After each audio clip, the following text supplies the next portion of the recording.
Hey, what's up guys? My name is BrainBean. Thanks for joining me for yet another budget mechanical keyboard review. Now I want to start this year off right, so I'm going to be doing a giveaway for one of these keyboards, and I'll have all the details on that at the end of the video. Today I have for you the REIDEA or REIDEA KM06 mechanical keyboard. And it's not really that important how it's pronounced, it's all in how it performs. So let's go ahead and just take a look at this thing. Let's start by talking about the keyboard's overall construction and design. The KM06 has a full 104 key layout that uses an exposed switch design. I personally prefer this style of keyboard, particularly when paired with switches that have clear casings because it accents the lighting. The switches are mounted onto an aluminum backplate that does feel a bit thinner than something like the Razer Black Widow X or Corsair K70. The backplate extends out about 1.5 inches towards the user, and it's advertised as being a wrist rest, but I found it far too short to actually be usable. Even though the backplate feels thin compared to more premium keyboards, it offers almost no flex and does feel very sturdy. The plate also slopes off the board on the sides and has some stylistic cutouts. The KM06 does have full per key RGB illumination. You can create custom profiles in the keyboard software, or you can actually choose from one of 10 preset lighting effects that are built into the keyboard's onboard memory, meaning you don't need the software even installed on your computer to use them. You can also create one custom static backlighting effect with the onboard memory as well. I have to admit, the KM06 comes with some pretty nice preset lighting effects. You can also change the effect speed and brightness with the onboard controls as well. The effects look pretty great, but the lighting's not perfect. If you look closely at the switches, the LED is actually mounted underneath the switch, which is something that I've never seen before.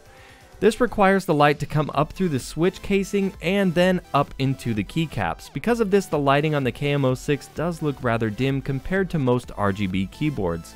This could be a plus or minus for you depending on if you're one of those people who finds bright keyboards distracting, but for someone looking to put on a light show, this probably isn't going to be a good board for you.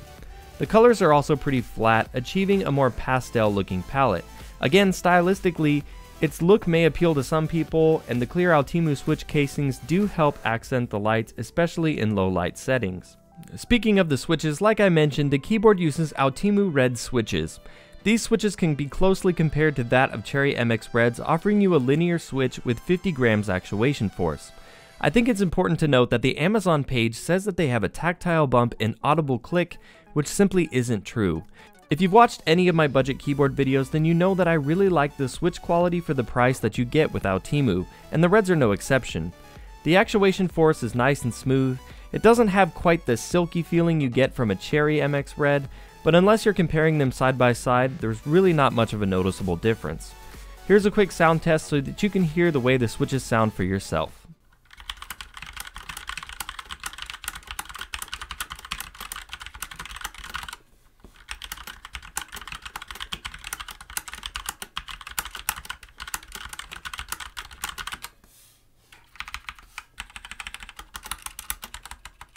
The switches are Cherry MX compatible, so you can change out the keycaps if you'd like. I'm not used to seeing Outemu switches using this kind of stem, but I tested it with a variety of Cherry MX keycaps that I had on hand, and they all fit just fine. The keycaps themselves are made out of ABS plastic and are slightly textured. You do have illumination of the secondary functions, and other than that, they're exactly what I would expect from a budget mechanical keyboard. On the underside of the keyboard, you'll find 2 large rubber pads and 2 lightly rubberized extendable legs. They're nothing special, but I suppose they'll do the job. The LED indicators are made up of nice bright blue LEDs that I think look pretty good. In terms of features, the KM06 has full N-key rollover, a Windows lock mode for gaming, full macro reprogrammability with the software, a nice braided cable. Included in the box is a keycap puller and 4 replacement switches in case you have any fail on you, which is actually a really nice inclusion. Overall, I think the KM06 is exactly what I expected it to be, a full-sized budget mechanical keyboard. This keyboard is a classic case of you get what you pay for. The lighting effects are really nice, but the lights themselves aren't as bright or vibrant as many major brands' RGB keyboards. Aesthetically, it looks nice and the build quality isn't bad at all. The switches perform really well as I expected because Outemu makes really solid budget mechanical switches. The software is really limited, however, and if you're looking for an RGB keyboard that you can really customize the way that you want with advanced lighting effects, you're really going to need to look elsewhere. But if you're okay with nice looking preset effects, you'll have more than most premium keyboards come with out of the box to choose from.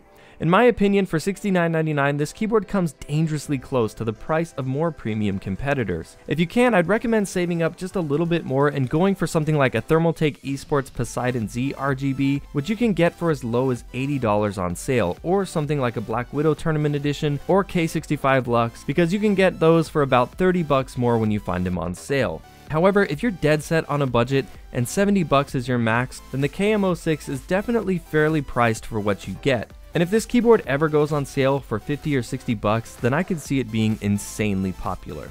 Well, that's it for the video, guys. Like I said in the beginning, I'm going to be giving one of these keyboards away to one of my subscribers. All you have to do is just let me know what you think of this thing in the comments down below. Consider giving this video a like if you enjoyed it to show your support. And be sure to click that subscribe button if you like this video and you're new to my channel and you'd like to see some more content from me in the future. You can also follow me on Twitter at BrainBeanGaming. And as always, thanks so much for watching, and I'll see you guys next time.